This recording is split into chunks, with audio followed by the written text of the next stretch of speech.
Welcome back. आप देख रहे हैं बाजार सवेरे और चलिए शो को आगे बढ़ाते हैं। मानसी दवे हमारे साथ जुड़ चुकी है, हमारी सहयोगी। मानसी हाय, गुड मॉर्निंग। और बहुत सारे सवाल पूछने हैं आपसे क्योंकि तैयारी करानी है आज के कारोबार की दर्शकों को। सबसे पहले जो नतीजे आए हैं पूरे वीकेंड में और शुक्रवार को बाजार बंद होने के बाद, मानसी एक राउंड अप दीजिएगा, कैसे रहे नतीजे, किस किस के नतीजे आए हैं? बिल्कुल, गुड मॉर्निंग कविता। शुरुआत बैंक्स एंड फाइनेंशियल से कर लेते हैं। कोटक महिंद्रा बैंक कंपनी के बैंक के नंबर्स आते हुए दिखे। इनके नेट इंटरेस्ट इनकम में सालाना आधार पर करीब 4% की बढ़त देखने को मिली। मुनाफे में भी सालाना आधार पर ऑलमोस्ट 2.7% की गेंस हमने देखे हैं और साथ ही ग्रॉस एनपीए और नेट एनपीए में इंप्रूवमेंट नजर आई है। कुल मिलाकर देखा जाए तो Kotak Mahindra bank post results हमें देखना होगा आज के सत्र में किस तरह के सेंटिमेंट्स दिखाता है। एनआईआईज और साथ ही मुनाफे के फ्रंट पर तो बढ़त है ही, which is a positive in itself. Doctor Reddy's laboratories के भी नतीजे ओवर द वीकेंड आते हुए दिखे। नेट प्रॉफिट में करीब 7% का इजाफा सालाना आधार पर देखने को मिला। कंपनी के रेवेन्यूज में ऑलमोस्ट 10% की गेंस देखने को मिले। हालांकि कामकाजी मुनाफे में गिरावट रही और मार्जिन्स जो हैं उनमें भी 27% से 23% का एक डिप आता हुआ दिखा है। मार्जिन्स और साथ ही कामकाजी मुनाफे के फ्रंट पर कमजोरी हाथ लगी, लेकिन मुनाफे और रेवेन्यूज के फ्रंट पर बढ़त रही, जिसके चलते डॉक्टर रेड्डीज लैबोरेटरीज पर भी नजर रखी जाएगी। एसबीआई कार्ड्स में 15% का इजाफा कंपनी की नेट इंटरेस्ट इनकम में देखने को मिला। मुनाफे में 10% की बढ़ोतरी देखने को मिली है। All in all SBI cards positively react भी कर रहा था। अब नंबर्स के बाद किस तरह के सेंटिमेंट्स आज निकल कर आते हैं इस पर नजर रहेगी। निम्स यानी कि नेट इंटरेस्ट मार्जिन की अगर बात करें वो फ्लैट जरूर रहे, लेकिन क्रेडिट कॉस्ट जो है वो 9% पर रही वर्सेस 9.6%, ऑलमोस्ट 58 बेसिस पॉइंट्स का एक डिप कह सकते हैं on a quarter on quarter basis. Gross NPA और नेट एनपीए में इंप्रूवमेंट नजर आई है, जिसके चलते एसबीआई कार्ड्स भी फोकस में रहेंगे।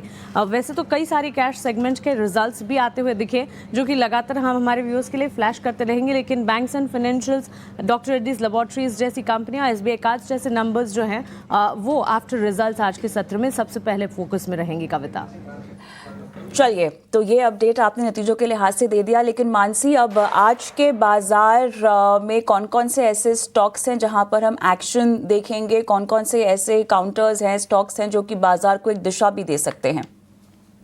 बिल्कुल कविता, एलआईसी आप पर फोकस रहेगा। दरअसल पिछले दिनों हमने देखा था कुछ दावे आए थे उस पर क्लैरिफिकेशन एलआईसी की तरफ से आता हुआ दिखा है। वॉशिंगटन पोस्ट की जो खबर आई थी, जो अपडेट आया था, उसको कंपनी ने झूठा बताया है। ईमानदारी नियम मुताबिक करते हैं निवेश, ये कहना है एलआईसी का। अडानी ग्रुप में 33,000 करोड़ का आरोप लगाया गया था और ये जो पोस्ट आया था, इस पोस्ट का खंडन करते हुए एलआईसी की तरफ से एक स्टेटमेंट आया है, जिसके चलते एलआईसी पर नजर रखेंगे। इसके अलावा वोडाफोन आइडिया सुप्रीम कोर्ट में आज एजीआर मामले पर सुनवाई जो है डिपार्टमेंट ये होने जा रही है। डिपार्टमेंट ऑफ टेलीकम्युनिकेशन ने 9,450 करोड़ अतिरिक्त एजीआर बकाया जो है उसको चुनौती दी है और वोडाफोन आइडिया ने दोबारा आंकलन की मांग की है। इस पर लगातार हम देख रहे हैं डेट्स बाय डेट्स आती जा रही है और अब जो अगली सुनवाई जो है ये एजीआर मामले की वो आज होने जा रही है, तो इसके चलते वोडाफोन आइडिया पर भी नजर रखी जाएगी।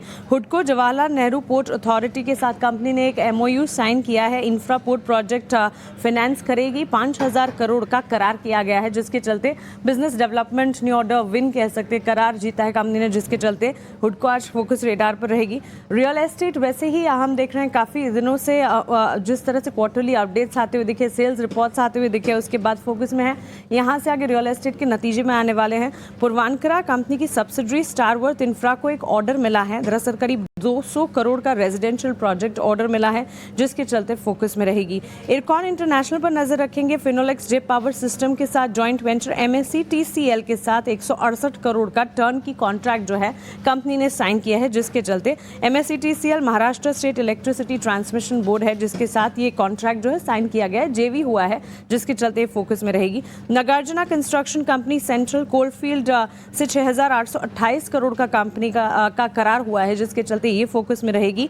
ईपैक प्रीफैब अवाड़ा वेंचर्स के साथ 6,828 करोड़ का परचेज ऑर्डर कंपनी को मिला है और क्रॉम्पटन ग्रीव्स और साथ ही अगर आप देखें क्रॉम्पटन ग्रीव्स खास तौर से फोकस में रहेंगी। लैंडमार्क सोलर रूफटॉप के लिए 445 करोड़ का ऑर्डर कंपनी ने जीता है। ज़्यादातर ये कंपनियां ऑर्डर विंस के चलते फोकस रेडार पर रहती है। लास्ट सेशन में करीब आधे से 1% तक के गेन्स थे। आज के सत्र में भी क्रॉम्पटन ग्रीव्स पर नजर रखनी होगी। रिलायंस रूस के तेल पर प्रतिबंध का आकलन कर रहे हैं। मेटा के साथ 855 करोड़ का AI पार्टनरशिप करार, इसकी खबरें आती हुई कुछ स्टेट्समेंट्स आए हैं जिसके चलते रिलायंस पर नजर रखेंगे।